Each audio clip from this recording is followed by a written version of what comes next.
What if I told you that there are 5 key tenses that you need to speak Spanish in daily life conversations? In this video, I'm going to tell you what those 5 tenses are. I'm going to give you real life examples of how to use them, and I'm going to give you a simple challenge so you get to apply this knowledge right away. So in Spanish, we have many tenses. In this video, I'm going to teach you the 5 that you need in real life situations. The first one that you need to master is the present tense. As you probably already know, the present tense is going to help you talk about yourself, describe yourself, talk about your profession, etc. But it's also going to help you to express facts, habits, and engage in real life situations such as going to a restaurant, shopping, and everything else. Let me show you. Yo vivo en México. I live in Mexico. That's the present tense right there. Aquí hace calor. It's hot here. You don't have idea. It is.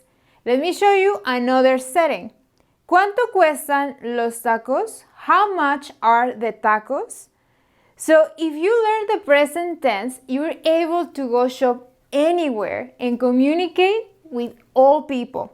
As a tip, when you're conjugating the present tense, we have different endings, but the endings for verbs ending in ER and IR share the same endings, with the only exception of nosotros and vosotros. So the next tense you want to learn is the present tense. Let's face it, when we're having a conversation, we usually talk a lot in the past.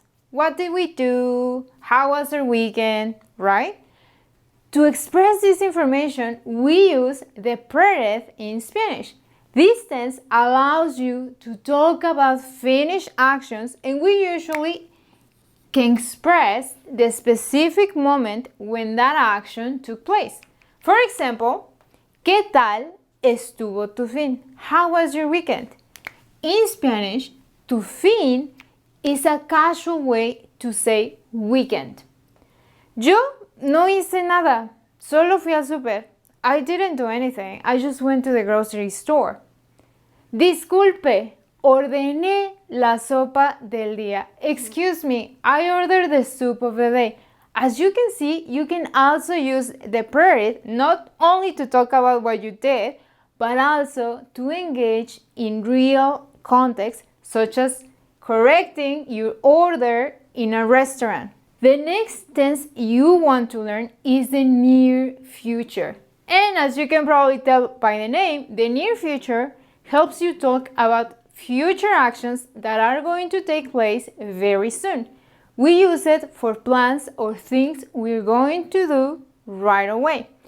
To build this tense, we use ir in the present tense. I told you the present is very important. Plus a plus infinitive. For example, voy a ir al súper en un rato. I'm going to go to the grocery store in a little while.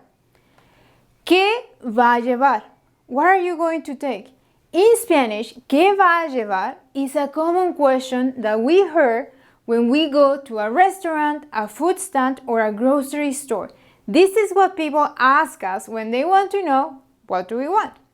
The last one, ¿vas a hacer algo este fin? Are you going to do something this weekend? Do you have any plans? We do have the future simple tense. For example, iré al supermercado. I will go to the grocery store. ¿Qué harás este fin? What will you do this weekend? But just like in English, in daily conversations, we rely a little bit more on the near future. It's a little bit more informal and it's quicker to do because we don't need more endings. The next tense you need to know for daily conversation is the imperfect tense. The imperfect tense is another past tense in Spanish, but this one you're going to use it to describe things in the past, talk about location, talk about your age, talk about time, and express your past habits. Let me give you some examples. ¿Por qué estabas enojada? Why were you so mad? Did I do something to you? Or, Creo que tus llaves estaban en la mesa. I think your keys were on the table. Había mucha gente en la fila. There were so many people on the queue. I didn't get the chocolates, I'm sorry, it was full. So the imperfect tense is great to help you give details about the past. In this video over here, you can check some of the most common uses of the imperfect tense. And finally, the imperative. Now, the imperative, very good, is not a tense, it's a mood. However, it's crucial to give instructions to people. This is not being rude, it's just being a little bit more straightforward with the things we want people to do. For example, por favor, baja el volumen. Please, turn the volume down. Siéntete como en tu casa. Make yourself home. Check this one. This one is very common when asking or giving instructions to get to somewhere. Siga caminando derecho. Keep walking straight. Okay? As you can see, these Spanish tenses are essential for daily conversations. Some of these tenses have irregular verbs. Nothing to worry about. In this video, I'm going to leave you some explanations and some tips that you can use to master irregular verbs. So now that you know these 5 key tenses, the challenge is very simple. Write a small paragraph about yourself or someone else if you don't want to share something about you using these tenses. Before we finish this video, I want to remind you that you can check this same lesson on my Spanish immersion channel. That way you get to practice your listening a little bit more.